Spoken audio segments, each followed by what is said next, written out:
ധനുഷിനെ നായകനാക്കി ശേഖർ കമ്മൂല സംവിധാനം ചെയ്ത കുബേര തിയേറ്ററുകളിലെത്തിയതിന് പിന്നാലെ മികച്ച പ്രതികരണമാണ് നേടുന്നത്. ഗംഭീര പ്രകടനമാണ് സിനിമയിൽ ധനുഷ് കാഴ്ചവെച്ചിരിക്കുന്നതെന്നാണ് പ്രേക്ഷകർ അഭിപ്രായപ്പെടുന്നത്. ചിത്രത്തിലെ കഥാപാത്രത്തെ സ്വീകരിക്കാൻ ധനുഷ് കാണിച്ച ധൈര്യത്തെയും വാനോളം പുകഴ്ത്തുകയാണ് സിനിമാ പ്രേമികൾ. ഇന്ത്യയിലെ മറ്റൊരു നടനും ഇത്തരമൊരു കഥാപാത്രം ചെയ്യാൻ തയ്യാറാകില്ലെന്നാണ് പുറത്തുവരുന്ന പ്രതികരണങ്ങൾ.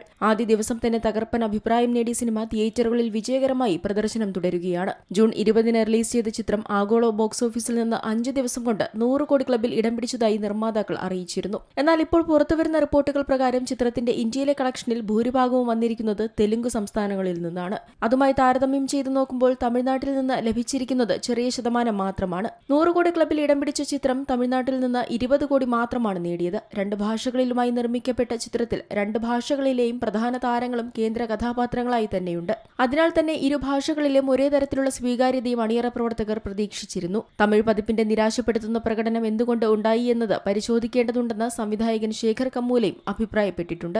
ധനുഷിന് പുറമെ രശ്മിക മന്ദാനയും നാഗാർജുനയുമാണ് ചിത്രത്തിൽ മറ്റ് കേന്ദ്ര കഥാപാത്രങ്ങളെ അവതരിപ്പിച്ചത്. ഇരുവരുടെയും പ്രകടനവും മികച്ച അഭിപ്രായങ്ങൾ തന്നെയാണ് ആരാധകരിൽ നിന്നും നേടുന്നത്. ശേഖർ കമ്മൂലയുടെ അടുത്തിറങ്ങിയ ചിത്രങ്ങളിൽ കുബേരയാണ് ഏറ്റവും മികച്ചതെന്ന് പ്രേക്ഷകർ ഒന്നടങ്കം പറയുന്നുണ്ട്. സുനിൽ നാരംഗ്, പുഷ്കർ രാം മോഹൻ റാവു എന്നിവർ ചേർന്ന് Shri Venkateswara cinemas LLP amigos creations private limited എന്നിവയുടെ ബാനറിൽ നിർമ്മിച്ച ചിത്രം സൊണാലി സാരംഗാണ് അവതരിപ്പിക്കുന്നത്. ദേവിശ്രീ പ്രസാദ് സംഗീത സംവിധാനം നിർവഹിക്കുന്ന ചിത്രത്തിലെ എഡിറ്റിംഗ് കാർത്തിക ശ്രീനിവാസാണ് കൈകാര്യം ചെയ്യുന്നത്. ചിത്രത്തിൽ ബോളിവുഡ് നടൻ ജിം സർവാണ് നെഗറ്റീവ് റോളിലെത്തുന്നത്. ദുൽഖർ സൽമാന്റെ വേഫറർ ഫിലിംസ് ആണ് ചിത്രം കേരളത്തിലെത്തിച്ചത്. Entertainment desk, Zee Malayalam news.